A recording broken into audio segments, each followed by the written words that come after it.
Bom, esta é a minha apresentação do trabalho desenvolvido no RStudio para a disciplina de Probabilidade Estatística no período letivo excepcional de 2020.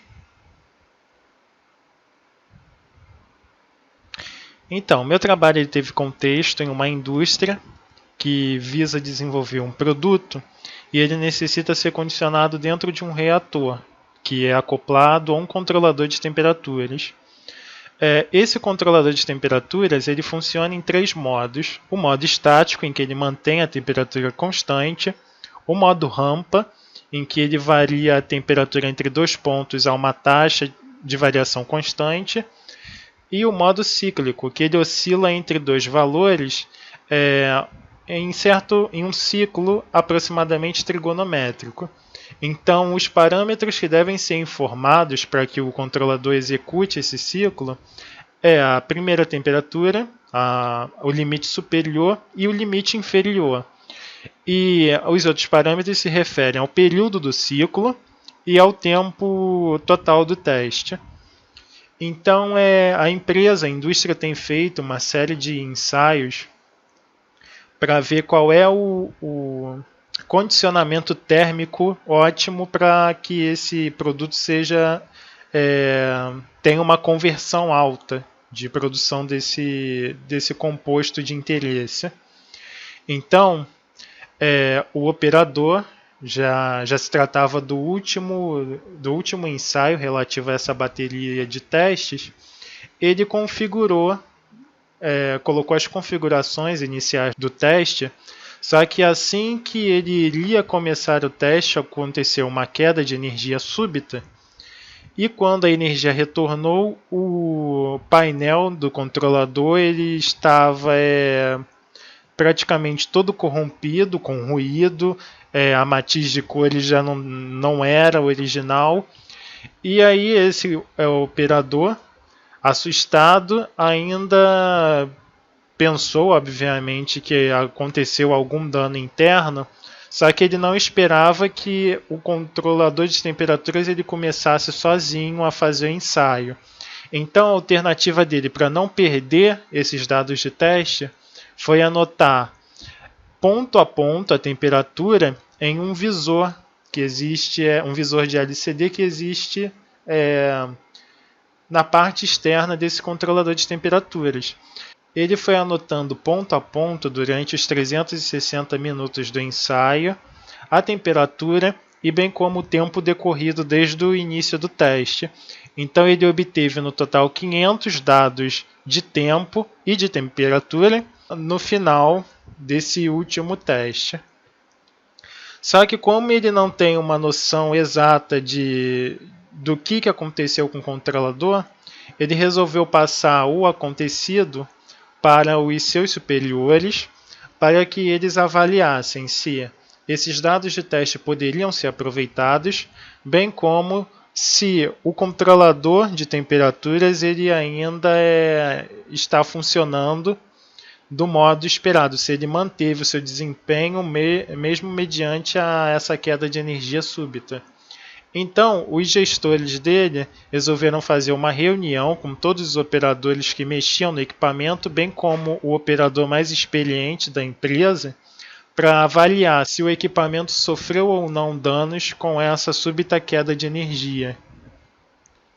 Então, obtiveram-se no total do teste dois conjuntos de dados, um de tempo e um de temperatura. A distribuição de frequência para o tempo acabou se mostrando constante, enquanto que para a temperatura foi observado um comportamento bimodal para essa distribuição de frequências.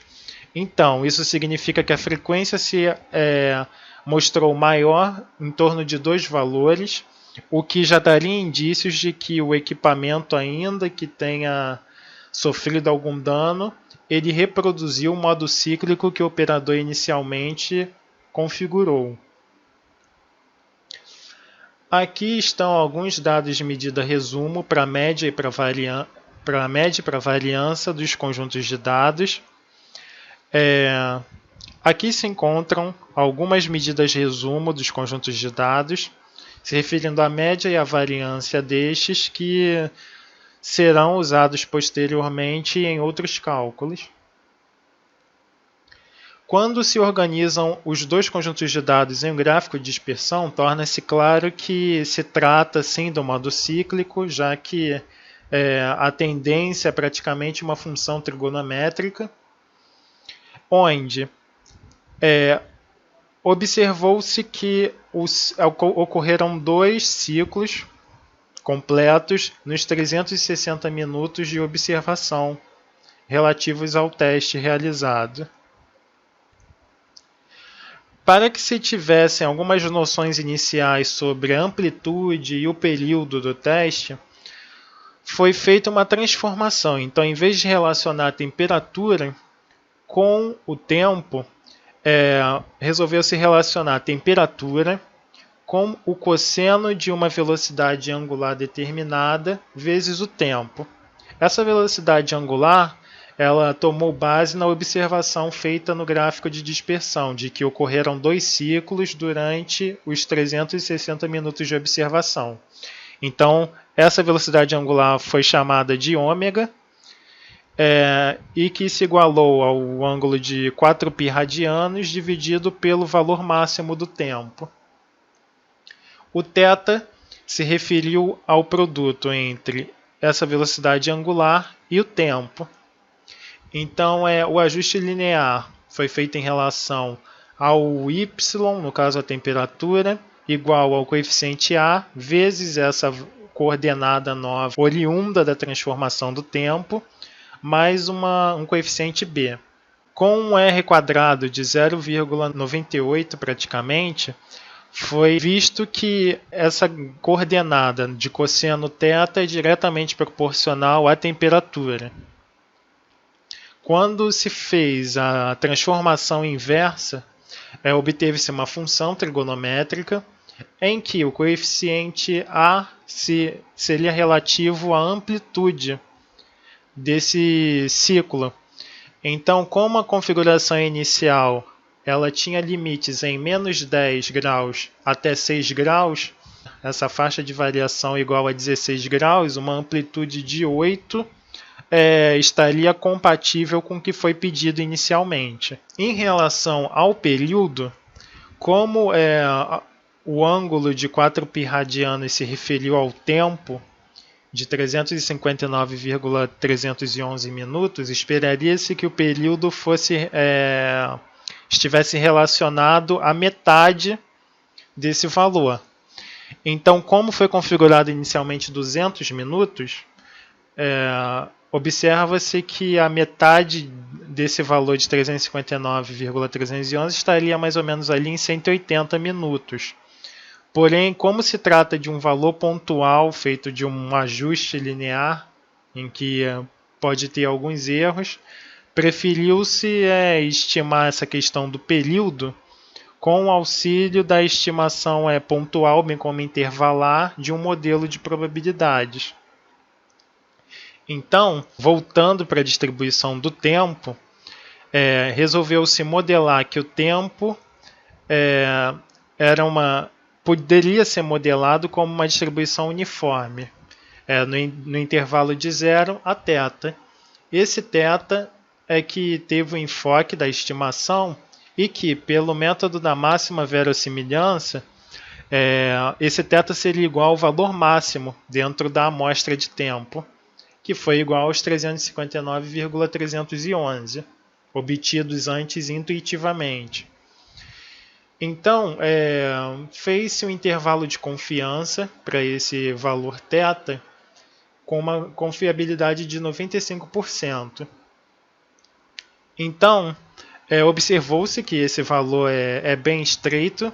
Isso, pelo que foi feito, se deve mais à quantidade pivotal que foi utilizada, que tem a ver também com a função acumulada da distribuição uniforme, que nesse caso tem uma potência muito alta, de cerca de 500. E aproveitando esse intervalo de confiança para o θ, como θ igual a 2 vezes o período, dividiu-se pela metade essa relação para que se obtivesse pelo menos alguma noção de intervalo que pudesse compreender o período.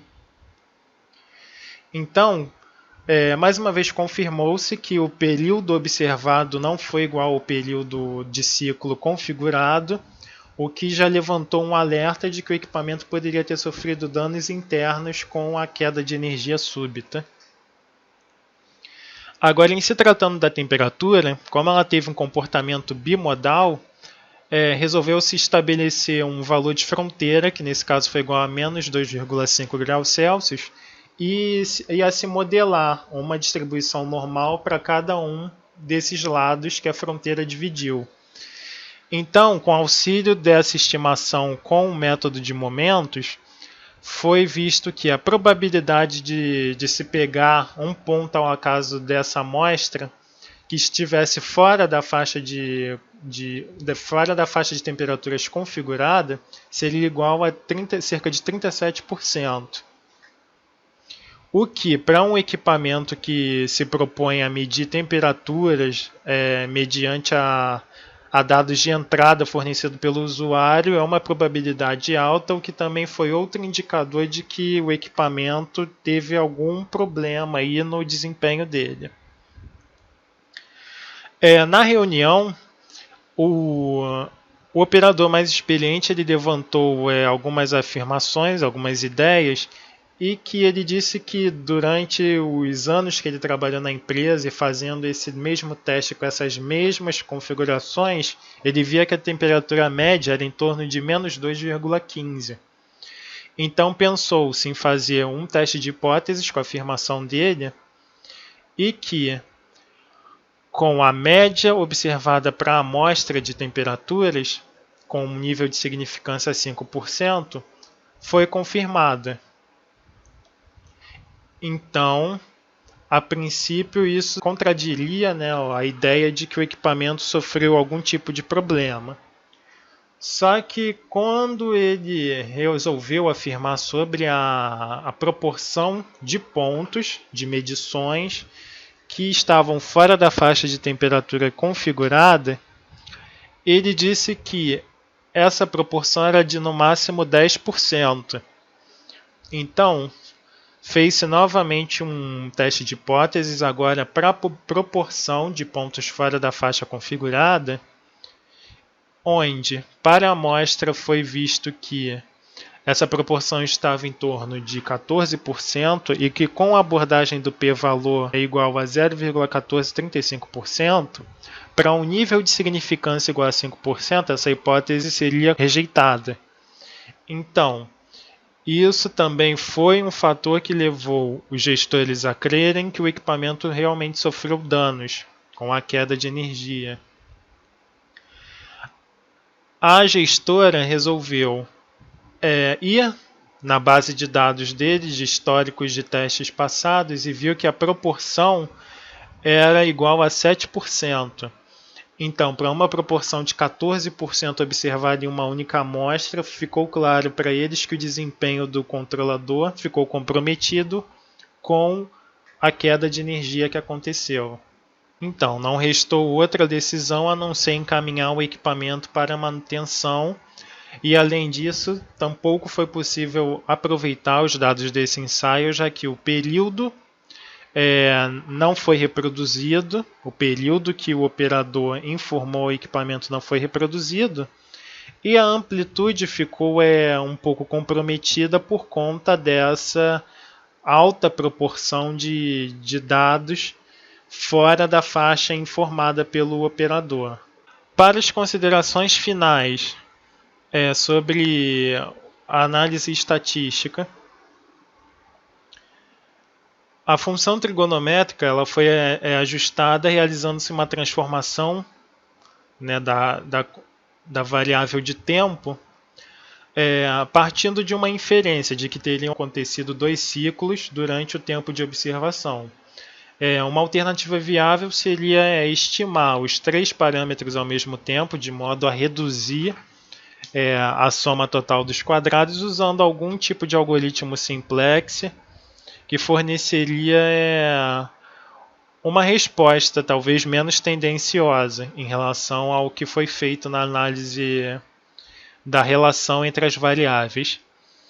E a outra consideração se refere ao ajuste do modelo de probabilidades para a distribuição bimodal de frequências, que foi a da temperatura, que encontrou-se durante a feitura do trabalho um modelo relativo a uma mistura de duas distribuições normais, só que esse modelo exigiria a estimação de um parâmetro de mistura, e como estava fora do escopo do curso, não foi dada muita atenção a isso.